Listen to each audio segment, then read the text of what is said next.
Olá, meus irmãos, paz do Senhor. Sou o professor João Bessi.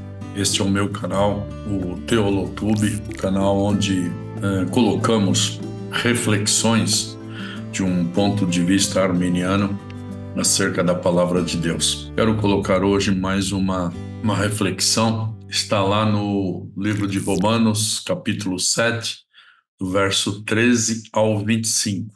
O texto é Ara Almeida Revista e Atualizada. Cliquem aí no sininho, dê o joinha, para que a relevância do conteúdo do canal seja destacado. Só explicando, né? Eu sou professor do Seminário Bíblico Wesleyano, a antiga Faculdade Metodista Livre, e estou dando aula atualmente no livro de Romanos. Então, estou colocando algumas reflexões acerca do livro, até para... porque depois eu vou utilizar essas reflexões, quer dizer, depois não estou utilizando essas reflexões em aula. Romanos, capítulo 7, do verso 13 ao 25. O título da nossa reflexão é Desgraçado Homem que Sou, a batalha interna do cristão. Vamos ao texto. Eu vou pegar a Bíblia aqui, vou ler o texto, e aí a gente já começa, tá bom? Acaso o bom se me tornou em morte? De modo nenhum, pelo contrário. O pecado, para revelar-se como pecado, por meio de uma coisa boa, causou-me a morte, a fim de que, pelo mandamento, se mostrasse sobremaneira maligno. Porque bem sabemos que a lei é espiritual.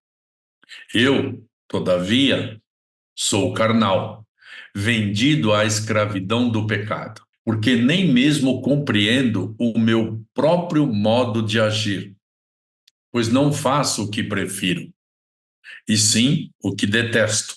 Ora, se faço o que não quero, consinto com a lei, que é boa.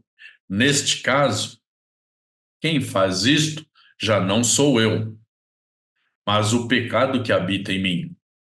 Porque eu sei que em mim, isto é, na minha carne, não habita bem nenhum, pois o querer o bem está em mim, porém, não o efetuá-lo.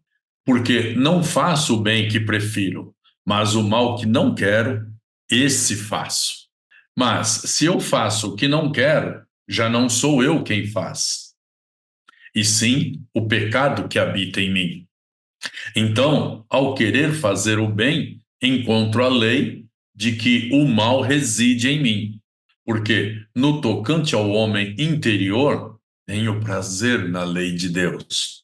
Mas vejo nos meus membros outra lei que, guerreando contra a lei da minha mente, me faz prisioneiro da lei do pecado, que está nos meus membros. Desventurado homem que sou, quem me livrará do corpo desta morte? Graças a Deus por Jesus Cristo, nosso Senhor, de maneira que eu, de mim mesmo, com a mente, sou escravo da lei de Deus, mas segundo a carne, da lei do pecado. Amém, irmãos? A luta de Paulo e de todo cristão resulta da sobreposição de duas eras. A guerra interna dentro do cristão, porque há essa sobreposição de eras, tá? A era vindoura, que já se iniciou em Cristo, ok? E a ainda não, e o ainda não, a presente era, que ainda é uma realidade presente. Os cristãos são participantes da era vindoura, iniciada por Cristo, desejam obedecer a Deus. No entanto, visto que também são participantes da era presente, ainda possuem uma natureza pecaminosa que guerreia contra seu desejo de obedecer a Deus. Como disse Martinho Lutero, o grande reformador, é dele esta frase, né? Simul justus et peccator, simultaneamente santo e pecador. E aí, para falarmos disso, né, dessa luta interna do cristão, dessa guerra entre o bem e o mal existindo dentro de todo cristão, nós vamos trabalhar um pouco, né? Nós vamos iniciar falando do eu dividido, né? O ser está dividido, tem dentro dele essa luta e ele tem que fazer com que o bem vença essa batalha, a guerra propriamente dita, né? Vamos dizer assim, né? As duas leis dentro dele, tá? E depois a gente vai chegar à grande conclusão, ok? Né? O cristão é participante da era vindoura, ele deseja obedecer a Deus. Isso é um fato. A partir do momento que ele aceitou a Cristo, que ele entendeu que ele tem que mudar de vida, é, é, ele tem esse desejo de obedecer a Deus. Ao se converter, ele se torna participante desta era vindoura. Jesus inaugurou esse tempo. A conclusão desse tempo, o momento em que Deus estará reinando soberanamente sobre tudo, ainda é escatológico, tá? Ainda é para o futuro. Mas o cristão que se converte, ele já participa desta era vindoura, esta era que virá. Mas ele vive na era presente, sob a influência do pecado. Ele ainda possui uma natureza pecaminosa que guerreia contra o desejo de obedecer a Deus. É desta luta que iremos falar. Vamos começar com o eu dividido, né? O ser dividido, que vai do verso 14 até o verso 20. Vamos falar de três declarações do apóstolo Paulo que resumem esse trecho de 14 a 20. Primeiro, a lei é boa e os cristãos são maus. A lei de Moisés não é a culpada da morte. Contudo, visto que na ordem da história da salvação, a lei ainda pertence à presente era. Ela é usada de modo indevido pelo pecado, o que resulta em morte. Em 7:13, texto, né? Então, o que era bom tornou-se em morte para mim? É a pergunta que Paulo faz. E nós sabemos, né, que Paulo, principalmente no livro de Romanos, ele trabalha bastante essas perguntas retóricas, né? De modo nenhum, ele mesmo responde. O versículo 13 declara a tese desenvolvida nos versos de 14 a 24. Ele faz a pergunta e responde: de modo nenhum. E aí, né, do 14 ao 24, ele explica isso, ok? A lei de Moisés não é responsável por trazer morte à raça humana. Antes, a lei revelou o pecado e o pecado, então, usou a lei para gerar transgressão e morte. A perversão da boa lei de Deus pelo pecado é, portanto, apresentada como a verdadeira culpada por trás da morte. Ainda assim, os cristãos desejam profundamente fazer o bem. A luta é parte normal da vida cristã. Significa que o ingresso da nova natureza no crente, né, o fato dele ser participante desta era vindoura, essa nova natureza, quando ele se converte, não permite mais que o pecado atue livremente, tá? O pecado ainda está ali, cutucando, tá? Fazendo pressão, mas ele já não atua mais livremente. Os versículos 15, 16 e 19 se concentram no cristão como o eu dividido, que deseja fazer o bem, obedecer à lei, mas que faz o mal. A meu ver, esses versículos refletem a luta cristã entre o bem e o mal, resultante da sobreposição, como eu disse antes, né, de duas eras dentro do crente. Os cristãos desejam obedecer a Deus, pois são cidadãos da era vindoura, o reino de Deus. Mas, visto que ainda vivem na era presente do pecado, os cristãos muitas vezes fazem o mal. Mesmo desejando fazer o bem, os cristãos fazem o mal, porque o pecado os leva a agir desse modo. Os versículos 17 e 20 se concentram na culpabilidade do pecado nesse conflito interior que o cristão vive. É o pecado que leva todos os cristãos a fazerem o mal. Ao dizer isso, Paulo não nega a responsabilidade pessoal que todo cristão tem de resistir ao pecado e de fazer o bem. Ele simplesmente diz que, por si mesmos, os seres humanos não são capazes de resistir ao pecado, mas o Espírito é, como Romanos 8 explicará. Falamos aí, então, dessa guerra interna do cristão e que isso é a própria lei quem faz isso. O pecado existente dentro do cristão guerreia contra ele mesmo, né?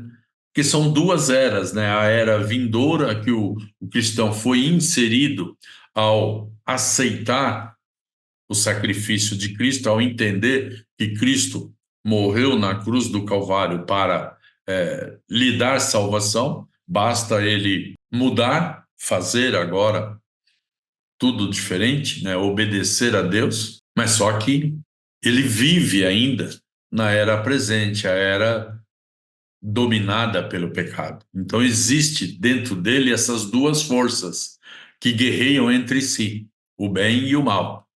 Fazer a vontade de Deus e cometer pecados. Nessa primeira parte, nós falamos disso, mostramos isso, que muitas vezes o cristão ele é subjugado, né, por esses desejos malignos, né, mas por causa disso, dessa luta interna, e que nem sempre ele consegue vencer, ele luta contra, vence algumas, perde outras, tá? Então, mas essa luta é real, ela existe. Vamos à segunda parte, as duas leis. Vamos falar disso então. Já que existem essas duas forças, né, essas duas leis dentro do cristão, então vamos trazer isso aqui para vocês e para esclarecer, né, o que Paulo está falando. Vai do verso 21 até o verso 24. A discussão das duas leis nesse trecho registra uma situação difícil, semelhante. Deste modo, visto que a era vindoura já se iniciou, Paulo e todos os cristãos estão em Cristo, têm o Espírito e, portanto, são dotados de desejo e de capacidade de servir a Deus. Isso é real também. Os cristãos têm essa capacidade. Contudo, visto que a era vindoura ainda não acabou, a lei da carne pecaminosa ainda reside no coração do crente e dificulta a tentativa de obedecer a Deus. É nesse ponto que Paulo exclama: desventurado homem que sou, quem me livrará do corpo desta morte? Paulo responde à pergunta, a essa pergunta, né? Quem me livrará do corpo desta morte? Ele responde essa pergunta no verso 25. Chegaremos lá. Graças a Deus por Jesus Cristo, nosso Senhor. Tá lá a resposta. Ele fecha essa explanação, né? Ele fecha essa ideia dessa guerra existente dentro do cristão com essa exclamação do verso 25.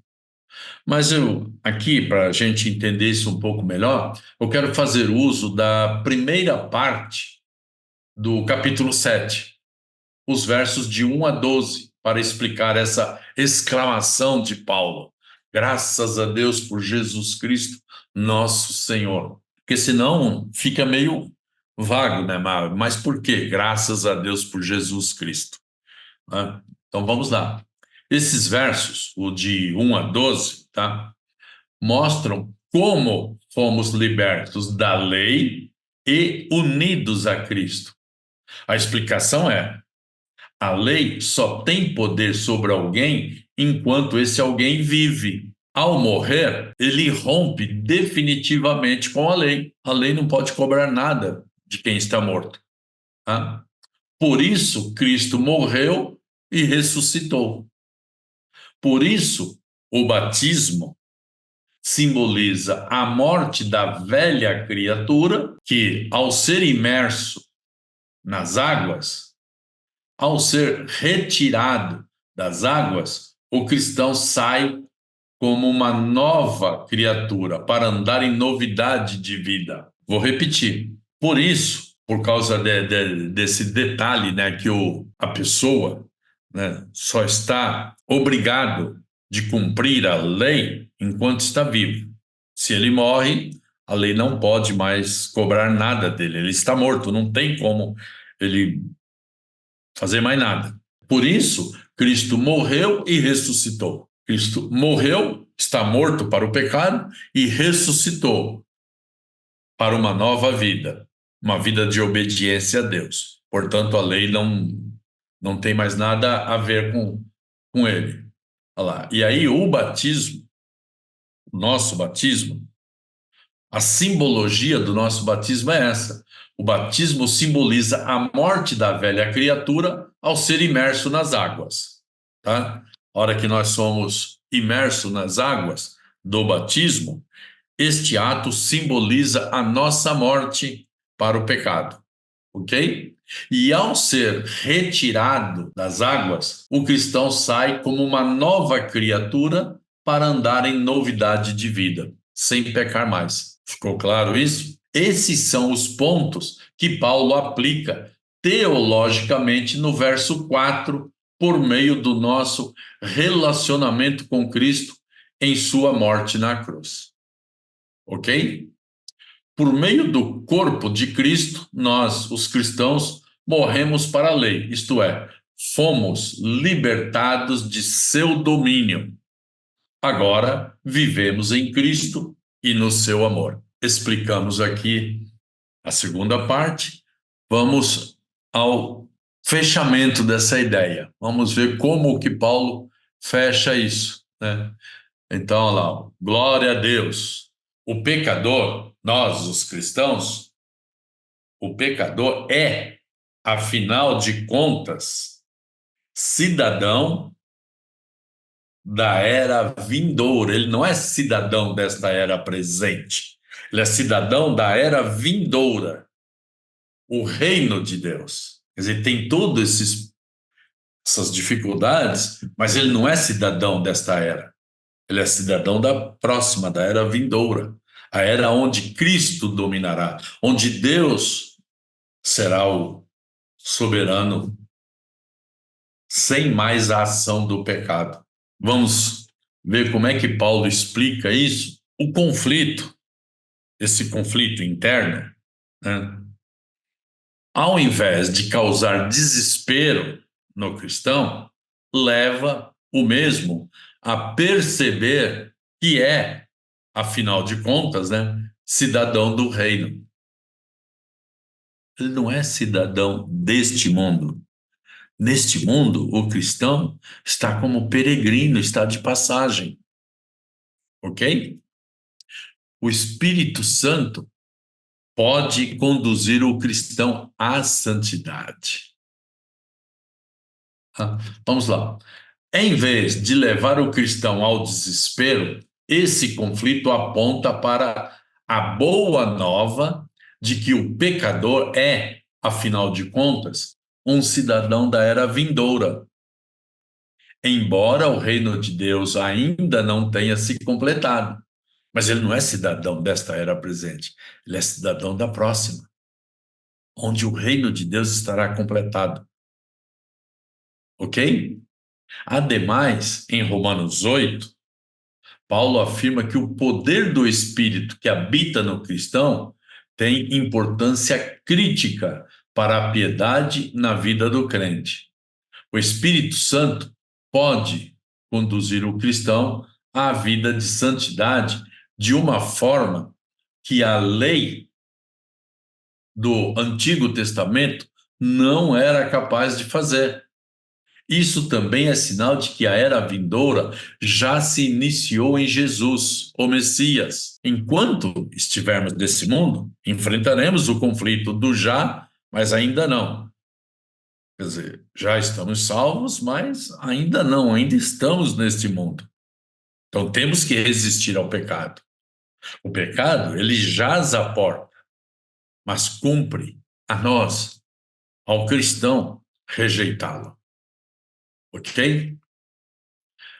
A Bíblia nos incentiva a servir a Deus e continuar firmes na crença de que o Senhor nos salva do pecado deste mundo e que um dia viveremos com Ele eternamente. E como exemplo de fé, numa vida de serviço a Deus, gostaria aqui de citar e tentar resumir o enredo do, do filme A Paixão de Cristo, do diretor Mel Gibson, exibido em 2004.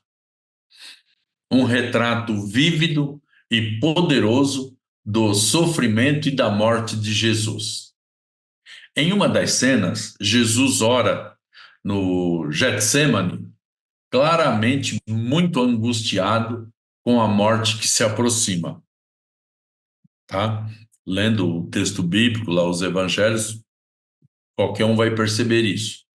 Nesse momento, Satanás aparece na forma de uma mulher, mas com voz de homem, e pergunta a Jesus se ele acredita que um só homem pode levar sobre si o fardo do pecado de toda a humanidade. Você vê, Satanás está tentando confundir Jesus, está tentando enganá-lo.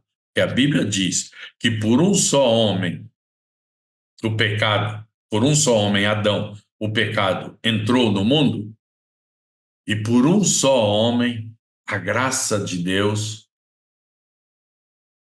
também atingiu todos. Tá? Só que o diabo está tentando, né, tirar essa ideia de Jesus, fazer com que ele acredite que só ele sozinho não é capaz de fazer isso. Tá? A pergunta não é sincera. As perguntas de Satanás nunca são. E ele mesmo responde que ninguém pode fazê-lo, pois o fardo é pesado demais. Jesus está prostrado com o rosto no chão, quando uma serpente vinda de debaixo do manto de Satanás desliza até Jesus e toca sua mão. Isso no filme, tá? Na cena do filme. Satanás sorri, como se Jesus tivesse sido derrotado. Em seguida, porém, Jesus se levanta e esmaga a cabeça da serpente. Adquire, então, nova determinação de fazer o que é preciso: sacrificar-se pelos pecados do mundo em obediência a seu Pai. Glória a Deus! Enquanto estivermos nesse mundo que jaz no maligno, enfrentaremos essa situação do já, mas ainda não. Somos participantes do reino de Deus, iniciado com o advento de Cristo. Mas como ainda estamos neste mundo, nesta era presente, estamos sujeitos à influência do pecado. Devemos, no entanto, fazer o que Gênesis 4:7 recomenda. Se procederes bem, não é certo que serás aceito. Se, todavia, procederes mal, eis que o pecado jaz à porta. O seu desejo será contra ti, mas a ti cumpre dominá-lo. Dominemos o pecado. O Senhor disse a Bíblia nos informa isso, que nenhuma tentação o Senhor permitiu que fosse maior do que o nosso poder de resistir. Então, somos capazes de resistir, sim, ao pecado. O agente tentador, sim, é externo. Eu tenho um outro vídeo gravado no canal que fala disso. Né? É um texto de Tiago. O agente tentador, sim, é externo, Satanás. Mas o mal está dentro de nós. E nós fomos capacitados por Deus para resistir a esse mal. O que o diabo está fazendo é só revirar a gente lá internamente e pegar esse mal que está lá dentro e fazer ele parecer que somos incapazes de vencê-lo. Mas isso não é verdade. Amém, meus irmãos? Essa foi a nossa reflexão de hoje. Sempre que possível, colocarei mais reflexões aqui.